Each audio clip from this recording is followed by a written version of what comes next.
Well, legendary musician Wyclef now running for president of Haiti, joining us now to talk about the problems in the education system, also the financial struggles, to say the least, facing that country. Thanks for being here. Appreciate it. Thank you for having me. This is literally a country in shambles, from the education system to the infrastructure after the earthquake, the poorest nation in the Western Hemisphere. How do you plan to fix Haiti? Well, the first thing is you have to understand, before the earthquake, what were the statistics? And the statistics, over 80% living on less than $1 a day. The literacy rate was it was real low. And also 90% of the population has to pay to go to school.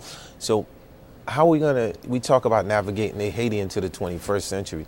How is that going to happen unless we have a way to provide free and quality education for a population? And I think that's the number one focus. The number two focus, of course, which works with part one, is job creation. Talking about job creation, the current president, President Preval, how's he doing on that front? I'm managing all of the funds, the millions upon millions of dollars that have come into Haiti post the earthquake.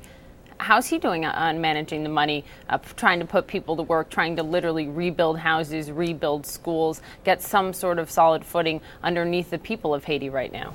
I could more talk about the Prime Minister, Belle Reeve, that have been working closely with President Clinton on trying to come up with plans which are on the internet that you could look at on how they reconstruct. What's the plan for reconstructing? What's the plan for housing and starting to move people out? My opinion is that I feel that there's a lot of bureaucracy going on, and I would like to see more action being done on the ground. How can you fix that? More action on the ground. The big concern for anyone giving money to Haiti or wanting to come in and help the people of Haiti is corruption. The corruption abounds throughout Haiti. You say the way that I'm going to fix that is I am a neutral candidate. But what does that really mean? How can corruption be stopped from the root of it? Okay, well, corruption could never be stopped from the root of it.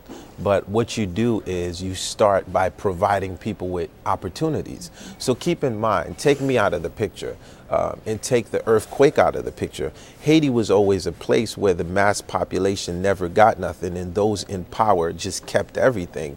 So the idea is we have to break that mold, and we have to implement, like I was saying, we have to have law, and people have to respect the law, and they have to respect the policy. And if they don't do that, you have to judge them for that.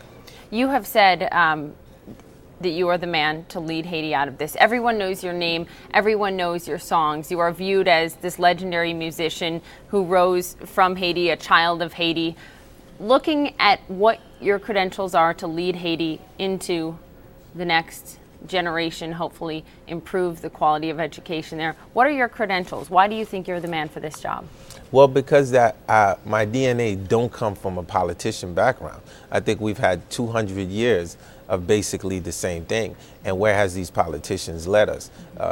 Statistically, the population still can't read, still can't write, barely no infrastructure, barely no roads, no electricity. So my idea is to come up with how do we implement what we say we're going to implement, which is policy. So policy for education, even look at agriculture.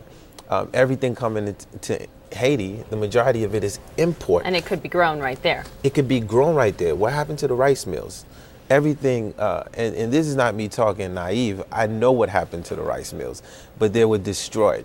So you need a government that's going to care for the people and for the farmers and get this thing back on track.